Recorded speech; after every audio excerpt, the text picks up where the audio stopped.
bringing you authentic news and unbiased analysis of the nation and the world.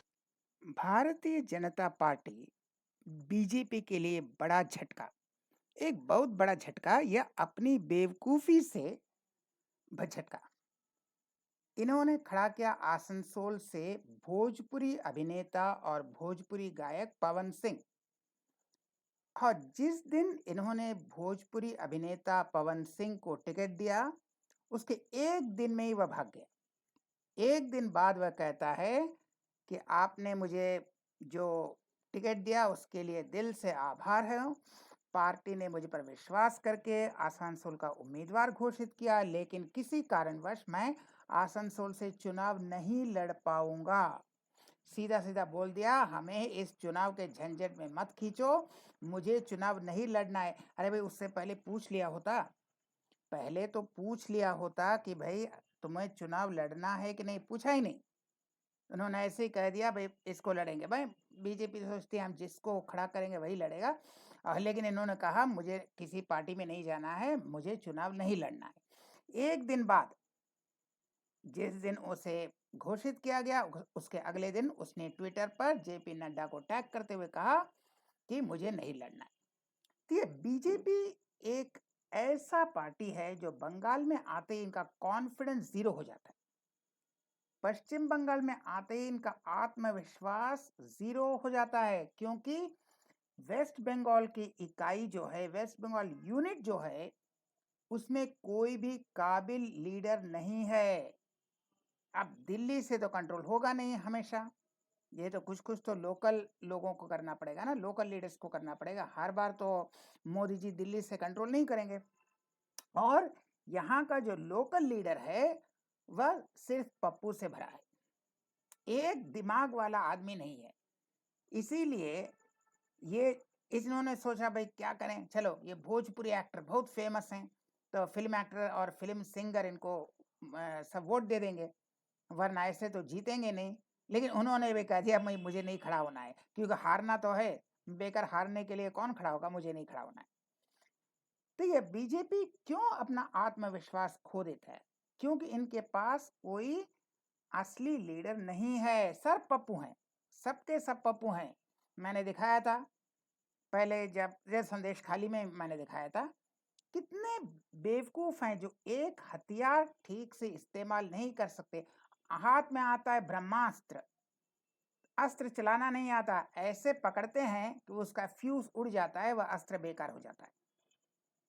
यह जैसे संदेश खाली में शाहजहां के ऊपर ईडी का हमला सबसे बड़ा केस था, लेकिन अभी तक ये सो रहे थे। फिर जब संदेश खाली में थोड़ा लोकल डिस्टर्बेंस हुआ, लोकल प्रदर्शन हुआ, तब ये जाग उठे, और उसमें भी बेवकूफी, किसी ने जाकर उसे खलिस्तानी कर दिया पुलिस वाले को। उसके बाद वह डैमेज कंट्रोल के लिए आते हैं तो वो भी ठीक से नहीं कर पाते हैं, वह अंडर कॉन्फिडेंट। उसके बाद शाहजहां अरेस्ट होता है। उसके पहले और एक पप्पू है तृणमूल में, अभिषेक बनर्जी, कहता है नहीं, उसके अरेस्ट के ऊपर स्टे ऑर्डर है, कोर्ट ने कह दिया कोई स्टे ऑर्डर नहीं है।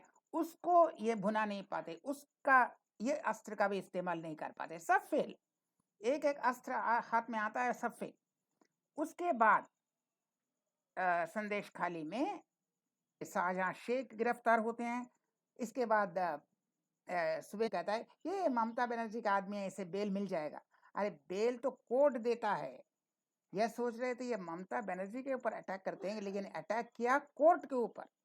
यानी अब कहते हैं कोर्ट का जो जज है वह भी ममता बनर्जी का आदमी है, वह भी तृणमूल से रिश्वत लेता है, इसलिए इसे बेल दे देगा। यानी अब इनडायरेक्टली कोर्ट के ईमानदारी पर उंगली उठा रहे हैं। ये कहना पप्पू के पप्पू हैं, क्या कहना है कब कहना है इनका दिमाग ही नहीं चलता।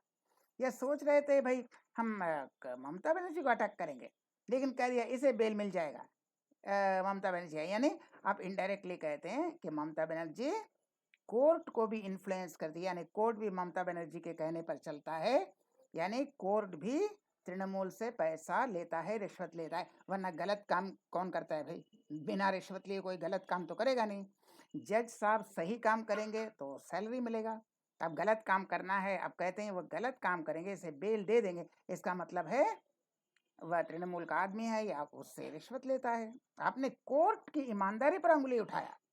यह तो अच्छा हुआ कि उस स्टेटमेंट को किसी ने उठाया नहीं, वरना यह बहुत मुश्किल में फंस जाते।